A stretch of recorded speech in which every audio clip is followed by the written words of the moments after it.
Oh no, right? Yeah. We all figured we had the problem solved in the last video when I talked about the truck. So as you know, I've been struggling with the truck. I keep getting the code, and I find it interesting to get all these mechanics on my comment section and tell me exactly what's wrong with my truck that has nothing to do with the code. Got a comment today that said that it's the transmission. Well, the transmission has nothing to do with oil pressure. So I'm going to skip that one. Besides that, I've had a transmission go out, both on automatic and clutch. So I know what a slipping transmission feels like. This is not a slipping transmission. This is a power issue. So as you know, I'm getting code that says that the oil shut off, or the oil switch, that's what it is. The oil switch is shut off. So what that means is it's shutting off. What it means is these new engines have what's called a variable valve timing solenoid. I've changed them both twice. You've seen me do it. So, and the oil pump has it has a primary and a secondary oil pump. So the primary gets up to about, I don't know, 60 psi, and then the secondary kicks in, and then the pressure gets up to about 75 psi. And I can see the oil pressure. The oil pressure is fine as long as you're above 20 psi at idle with your oil temperature hot. So drive around for a half hour, stop at a stop sign, look at your oil pressure, and we're at, I don't know, 27, 28, sometimes 30 psi. So I got oil pressure. The truck is not going to die on me.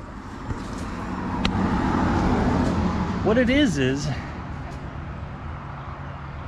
when I go up a hill, or I have a load and have to go up a hill like a lawnmower, I've noticed that it starts to that'll code afterwards. So again, I've tried a lot of different things. Oil pressure switch, I've changed the oil, variable valve timing, and then I called the mechanic, said, how much do you charge to do this? And he said, hey, before we do anything like that, and I start quoting your prices, reset the ECM. So I wanted to change this. It needs a program. It's got to be programmed, and it's not, it's something I can't do. I can get it out and put it in. I mean, that's easy. There's just two little clips, but I got to get it programmed. Somebody did send me a webpage on where I can buy one. I'm going to research that one a little bit more before I get into it, but regardless. So I reset it, and it ran fine. And then we took a lawnmower back. Actually, we took two lawnmowers back. The first one, it did fine. Took the second lawnmower back, and it tripped. Now, the oil temperature was good and hot because we drove and took a weed eater one direction and the lawnmower another direction. So we drove quite a bit, so half hour or so. And as I was coming up a hill, the overdrive, let's just call it overdrive so I don't have to go through the gear ratios and all that. The overdrive kicked in. You could feel it. You know, it needed more power, so it kicked in, and the RPMs went up a little bit, not dramatically. What, about 3,500 RPMs, and it was quite reasonable, in my opinion, that it should have done that when it did. So everything was fine, and the oil pressure got up to about 68 psi. So I felt like the oil pressure was right, because that means the secondary pump kicked in just like it was supposed to. It means the variable valve timing. What that means is the variable valve timing solenoids opened up to give me more power, that's what they're supposed to do. The oil pressure ramped up to feed the variable, well, the valves, to feed the valves, to adjust the valves, to open them up so I could get maximum power out of it at 3,500 RPMs. Everything worked fine. Got up top of the hill, and it coded. So I was all disappointed and didn't know what, I'm at the end of my rope. So I said, well, I guess we'll get a computer and go from there. So I decided, you know what, I'm gonna do some research. And I researched all night last night. I mean, just nonstop, trying to understand oil pressure is what I was trying to do, because that's what my problem is. how is it that my computer on my car, if it's not a computer issue, thinks I don't have enough oil pressure? So let's talk about oil weight. I use the correct oil weight. It's 5W20. And I showed you this the other day. It's right on the oil cap. I also found it in the owner's manual last night. It's 5W20. That's what I'm supposed to be using. So right here it says SAE 5W20. I use synthetic, so I don't use regular oil. So I don't know if the people who see, in the past, before we moved here, I used to just take it in and get it serviced. I don't know if they use the right oil. I really don't know.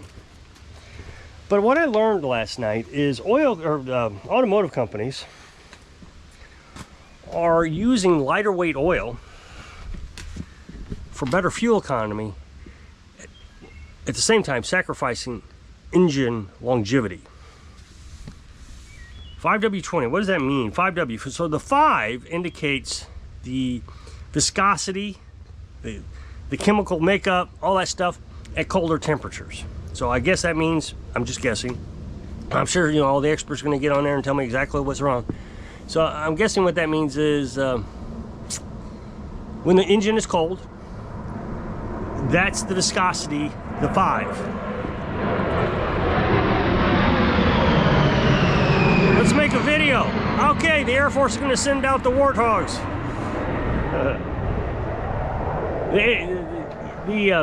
And so the 20 is the viscosity, chemical makeup, or whatever it is for when the oil is hot. So it's 5W20.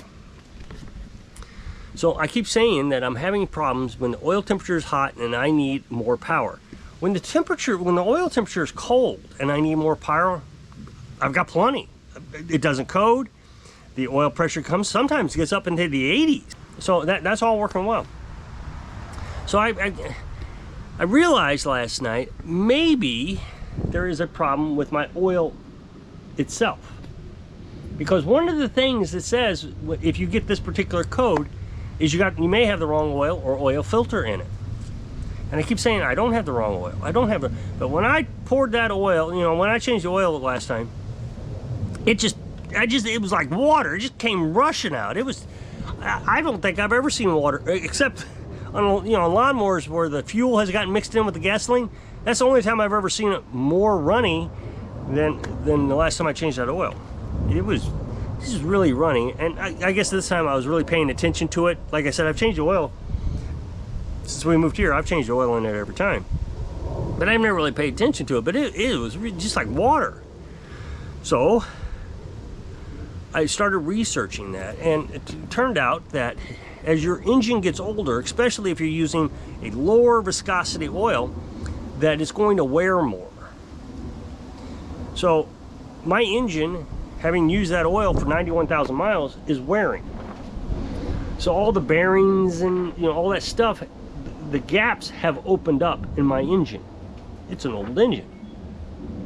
So that means that 20, it's just flowing through those bearings. There's no way for it to build up pressure against these bearings and things and all the gaps and everything that has wore over the years.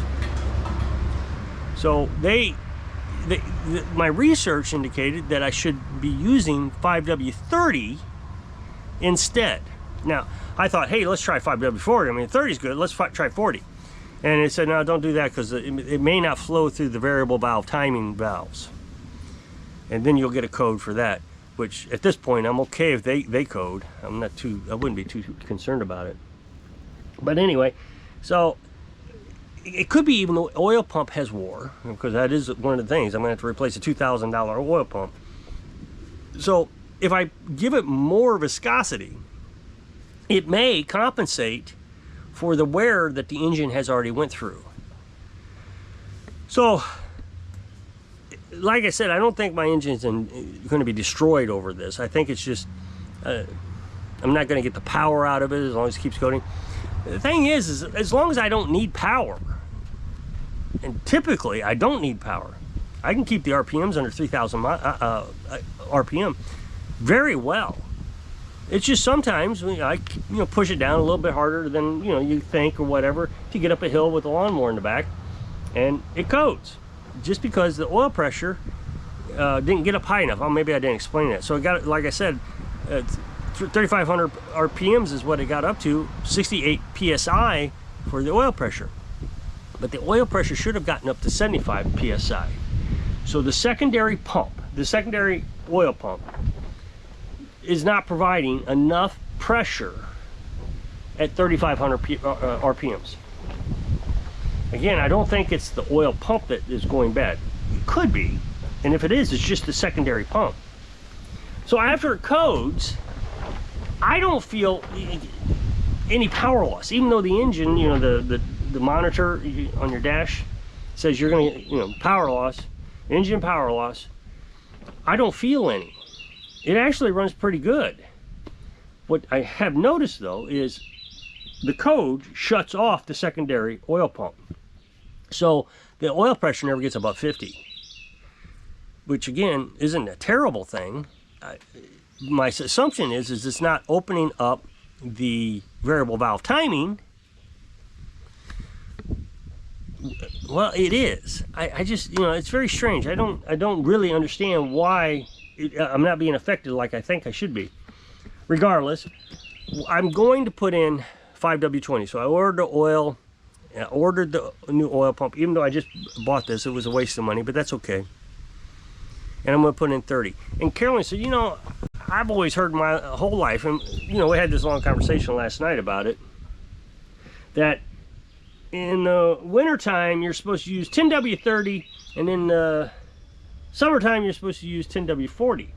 I said, well, you know what, that makes sense. Except that instead of 10, we're using 5, because that's the cold portion of the oil. And I mean, I guess we could use 10. I'm not going to risk it. We'll use 5 because remember, everything's fine when the engine's cold and the oil is cold. So I'm not worried about the 5. But it does make sense that we need to increase the back number instead of 20 to 30. Again, everything I read is that don't risk the 40 because that could hurt your variable valve. Not hurt it, but they wouldn't work. So like I said, I'm not too worried about the variable valve timing. I don't know. I just want to figure this out. It's not so much anymore. And lastly, I called the mechanic and I said, is it okay to put 30 in there? And he said, it's actually a really good idea. We should try that. He's really trying to help me not spend money on this code if I don't need to, since all the typical things that I've done is working. And the oil pump's working. We got pressure. And so it's just the computer or the oil pump, one of the two. So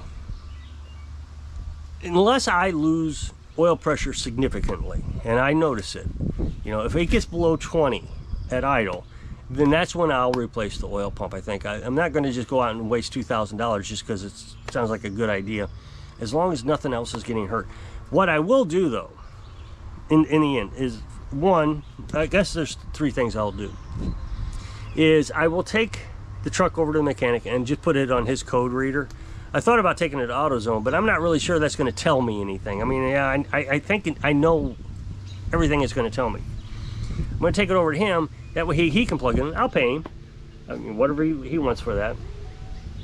Give him his money, and then we can discuss all the things that I've already tried and see where he wants to go with that. I'm sure it's an oil pump, maybe. I really hope it isn't, but so if we just increase the viscosity just a little bit, and that should. Everything I Googled last night says putting in a heavier viscosity, your oil pressure is going to go up, and it's going to coat those bearings better and make it, the bearings that are wore, all the bearings, I'm not just talking about a couple, all of them. So those bearings are wore, and it's going to fill in the gaps, which kind of makes sense because when you're working on a chainsaw or weed eater and you got low compression, one of the ways to tell if you got low compression is you put a thick oil in the cylinder and then you pull it and see if your compression goes up. So you got low compression, you put oil in the cylinder because that oil is binding to the rings and filling in the gaps in the in the cylinder walls, and so you get higher compression. So that's all I'm trying to do, is just get higher pressure, not compression, but pressure. Well, compression is pressure in the bearings that have wore out a little bit. I think this is the next step from having to spend a ton of money on an old truck. It's just trying to figure out. I mean, Kelly Blue Book says it's worth $12,000. That's a lot of money. So I'm just trying to figure out, do I really want to spend $2,000 on an oil pump for a $12,000 truck? It's cheaper than going out and buying a new one, I guess. So if we can just, the thing is that, you know, people are telling me, I've said this in previous videos, that they want me to go to mechanic because it's just about easier, but I'm learning so much, and as long as I don't think I'm going to hurt the truck worse than it already is, I think I really want to go through this process and learn it all, and try to help you understand it also if you don't. And I appreciate those folks that you know, let's see, Backroads, he helps, and then Tom helps. I really appreciate you two. You guys have really been a big help, taking me in different directions. But no, it's not the transmission, it's not the oil cap needs a hole drilled through it. So if you'll click this up next box, it'll take you to a video on my other channels. So I really hope this video inspires you to keep trying, sing live your dreams. Thanks for watching.